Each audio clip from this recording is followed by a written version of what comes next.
నమస్తే, నా పేరు Kalyan Dilip Sunkara. Welcome to common library. గౌరవనీయులైనటువంటి ఏబిఎన్ రాధాకృష్ణ గారికి మీరు వీడియో చూడాలని మనస్ఫూర్తిగా కోరుకుంటూ వీడియో చేయడం జరుగుతుంది.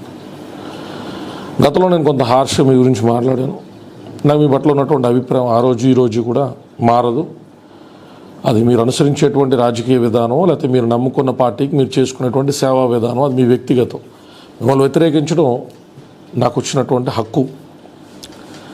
డెమోక్రసీ కదండి, అందరికి నచ్చాలని ఉండదు.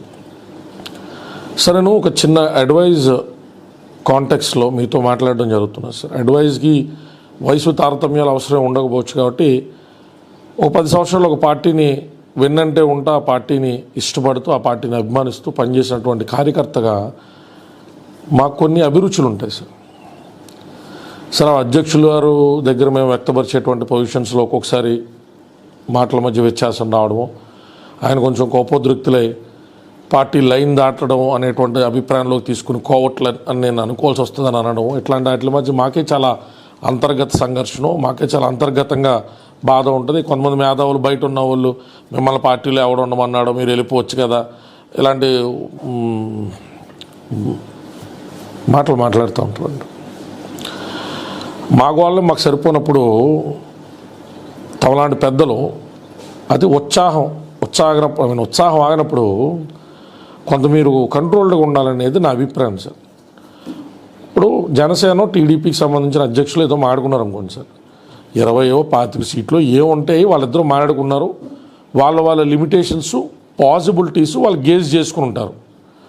ఈయన దగ్గర ఉన్న అభ్యర్థులు, ఆ స్థానాలకి ఈయన ఒప్పుకోవడానికి అతల కారణాలు ఈయన కార్యకర్తలు చెప్పుకుంటారు. పవన్ కళ్యాణ్ గారు ఆయన ఓట్ల బదలాయింపు కష్టం అవుతుందో, సాధ్యం అవుద్దంటే ఆయన ఎలా అనుకున్నారో, హై లెవెల్ డిస్కషన్స్ ఆయన కొంతమంది ఐఆర్టీఎస్లు, ఐపీఎస్లతో ఆయన ఏం చేసుకున్నారో, ఆయన ఎలా కన్విన్స్ చేసుకోవాలనుకున్నారో ఆయన ఉద్దేశం, ఆయన ఇంట్రెస్ట్ అండి అది. ఏమండి, ఇప్పుడు ఆయన చెప్తారు, కార్యకర్తలు వేచి ఉంటారు.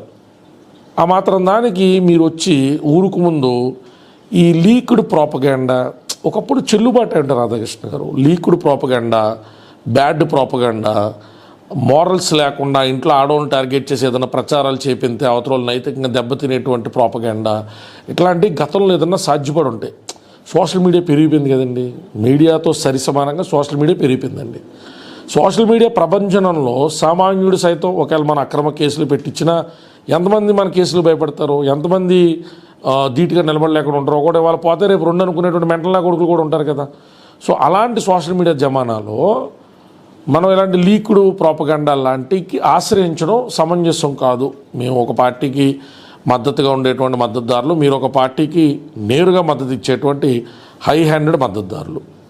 ఆ పార్టీలు కలిసి ప్రయాణం చేయాలి అనుకున్నప్పుడు అధ్యక్షులు చెప్తారు కదండి, కొణిదెల పవన్ కళ్యాణ్ గారు, నారా చంద్రబాబు నాయుడు గారు, ఇదిగో 175 స్థానాల్లో 152 మేము పోటీ చేస్తున్నాం, రిమైనింగ్ జనసేన చేస్తుంది, లేకపోతే 154 జనసేన మాకు పోటీ చేయడానికి అవకాశం కల్పించింది, లేదా జనసేనకి మేమే ఊతకర్ర అయ్యో, ఉప్మా పువ్వు అయ్యో, రవ్వ అయ్యో అని వాళ్ళు చెప్పుకుంటారు కదా. మధ్యలో మన ఉత్సాహం ఎందుకండి? దానివల్ల ట్రెమర్స్, కార్యకర్తలు అలజడి. ఇప్పుడు సంఘంలో పోతేనే తీర్థం అవుతుందండి. అవి వాస్తవమైన సీట్లో కాదు, మీకు తెలుసు, నాకు తెలుసు. సరే, కాసేపు వాస్తవం అనుకుందామండి. అనుకున్నప్పుడు కూడా ఆయన చెప్తారు కదండి, ఆయన చెప్పే విధంగా అంతర్గతంగా జరుగుతున్న మీటింగ్ విషయాలని మీకు ఎలా తెలుస్తున్నాయి సార్? మా ఎవరికి తెలియట్లేదు. ఈయన ఒంటరిగా కారుతోలికి వెళ్ళిపోతారు. ఈయన ఎవరికి చెప్పకుండా జాగ్రత్తలు తీసుకుంటారు. చంద్రబాబు నాయుడు గారు కూడా అంతే జాగ్రత్తలు తీసుకుంటారని నమ్ముదాం. కాసేపు క్లోజ్ టు హార్ట్ స్ట్రాటజీ అనుకుందాం. మనం ఇప్పుడు ఇలా ఉంటేనే స్ట్రాటజీ ఒప్పుకుందాం. మరి స్ట్రాటజీ మీ ద్వారా ఎలా వస్తుంది సార్ బయటికి? చాలా ఇది అర్థం కానటువంటి space theory, black hole theory లాగా ఉంటుంది ఇది. దయచేసి కాపులు వొలటైల్ కమ్యూనిటీ, మీకు తెలియదే ఉంది, అజిటేటివ్గా ఉంటారు, కొంత రెబెలియస్గా ఉంటారు, కొంత స్ట్రగుల్స్ అవి చూసి కొంత నిరాశ నిస్పృహలు ఉండేటువంటి శాతం ఎక్కువ మంది ఉంటారు. మీరు ఏదన్నా ఒక సెన్సిటివ్ అంశాన్ని మీ జోక్యం లేకుండా ఎన్నికల వరకు ఉంటే బాగుంటుంది అన్నది నా వ్యక్తిగతమైన అభిప్రాయం సార్. దయచేసి నేను మిమ్మల్ని రిక్వెస్ట్ చేస్తున్నాను, మీ జోక్యం కొద్దిగా కంపరంగా ఉంటుంది సార్. ఎందుకో మీ ప్రజెన్సే చాలా చిరాగ్గా ఉంటుంది. I don't know why. మీ ప్రజెన్సే చాలా ఇరిటేటింగ్గా ఉంటుందండి. అసలు మీరు చెప్పే విధానం, మీ ఆ లేడీ యాంకర్ ఎవరో తెలియదండి, ఆ గొంతు ఒకటి అండి, డబ్బా రేకులో లాగా చాలా వర్స్ట్గా ఉంటుందండి. అసలు ఆ వీకెండ్ కామెంట్ చెప్తున్నప్పుడు ఓ బూ బుచ్చి కానీ అది చాలా ఇబ్బందిగా ఉంటుంది సార్. అది మీరు యాంకర్నైనా మార్చండి, మీరు చెప్పే విధానాన్ని మార్చండి, లేకపోతే మీ పాలీలు ఇంకైనా మార్చండి, మీరు చెప్పేటువంటి పద్ధతైనా మార్చండి. కానీ దయచేసి బాల్ సార్.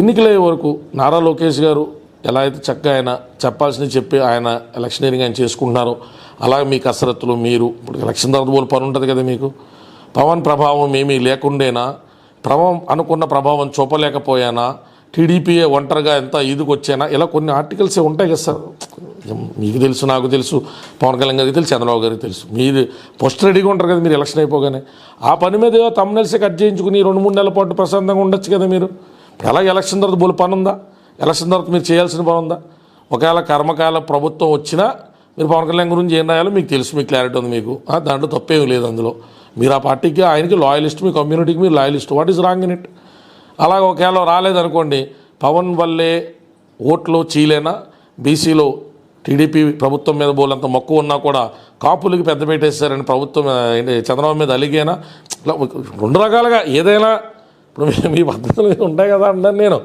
రాధాకృష్ణ గారు అంటే ఎందుకు అన్నాను నేను ఇప్పుడు వాళ్ళ పనులు ఉంటాయి మీ పనులు మీకు ఉంటాయి మా పనులు మాకు ఉంటాయి గొడవలే వద్దు సార్ ఎందుకు పెద్ద వయసు మీది ఒక 5 ఏళ్ళు 10 ఏళ్ళు అయితే మీరు భూమి నుంచి నిర్వహణ చెందాల్సినటువంటి వ్యక్తి మీరు వద్దన్నాను శాంతియుతంగా బాగున్నది అంతా పొత్తది బాగా వెళ్తుంది మధ్యలో మీకు నాకేంటి చెప్పండి మీ పార్టీతో మీకు సంబంధం లేదు నా పార్టీతో నాకు సంబంధం లేదు ఇందులో ఏముంది అందులో నాగబాబు గారిలో పాలిస్ట్గా న్యూటన్స్ థియరీలో నేను చెప్పలేను నేను డాడీ చెప్పిన ప్రజలు నమ్మలేదనుకున్నారు అది వేరే క్వశ్చన్ మీ డాడీ కావాలని చెప్పాడు ఏం చెప్పి ఏదో అన్నారు అనుకున్నా అన్నీ వేరే సందర్భాలు అన్నీ వద్దండి బాగాలేదు పరిస్థితులు ఏమి అంతకంటే ఏమి చెప్పాలన్నా మళ్ళీ మాస్ ప్రోపగాండా సోషల్ మీడియాలో ఫేక్ అకౌంట్ల నుంచి పవన్ సిద్ధంగానే ఉన్నారు పవన్ స్పష్టంగానే ఉన్నారు అలా చెప్పే మమ్మల్ని స్పష్టంగానే ఉన్నారు మీరే పొత్తుని మాకేం తోలన్నా నేను పార్టీ అన్నా అదేంటండి కాదు కదా పార్టీ అధ్యక్షులు ఆయన కదండి మధ్యలో మేము చెప్తే అంత చెప్పకపోతే అంత ఏదో ఉడతా భక్తి కింద ఏదో మద్దతు ఇచ్చుకుంటూ వెళ్ళేటువంటి వ్యక్తులు మేము ఇది అలా అని చెప్పి ఇంకా మిమ్మల్ని అన్న మీ ఫ్యాన్స్ కూడా మరి దారుణంగా బిహేవ్ చేస్తున్నారు రాఖీ గారు ఇది కరెక్ట్ కాదు ఇది మీ ఫ్యాన్స్ని కూడా కదా అదుపులో పెట్టుకోవాలి మీరు మిమ్మల్ని ఏమన్నా అంటే తాసుపవన్లో లేస్తున్నారు మీ అభిమానులు కూడా ఏదో బిగి సామాజిక వర్గాల నుంచి వచ్చిన వాళ్ళం మా ఆవేదనలు కూడా కొంచెం పరిగణలో తీసుకోండి సార్ లోకేష్ గారి సారథ్యంలో చంద్రబాబు గారి సారథ్యంలో ఆంధ్ర రాష్ట్రం బాగా మేలు కోరే వ్యక్తి మీరు మేమేమో ఒక పవన్ కళ్యాణ్ వల్ల అంత మంచి జరుగుద్దని నమ్మేటువంటి అంధకారులు మేము ఎలా కలిసాం కదా అంతా మంచిగా బాగుండాలి పసుపు ఎరుపు కింద అంతా బాగుండాలి ఉంటాను సార్ జై భీమ్ జై భారత్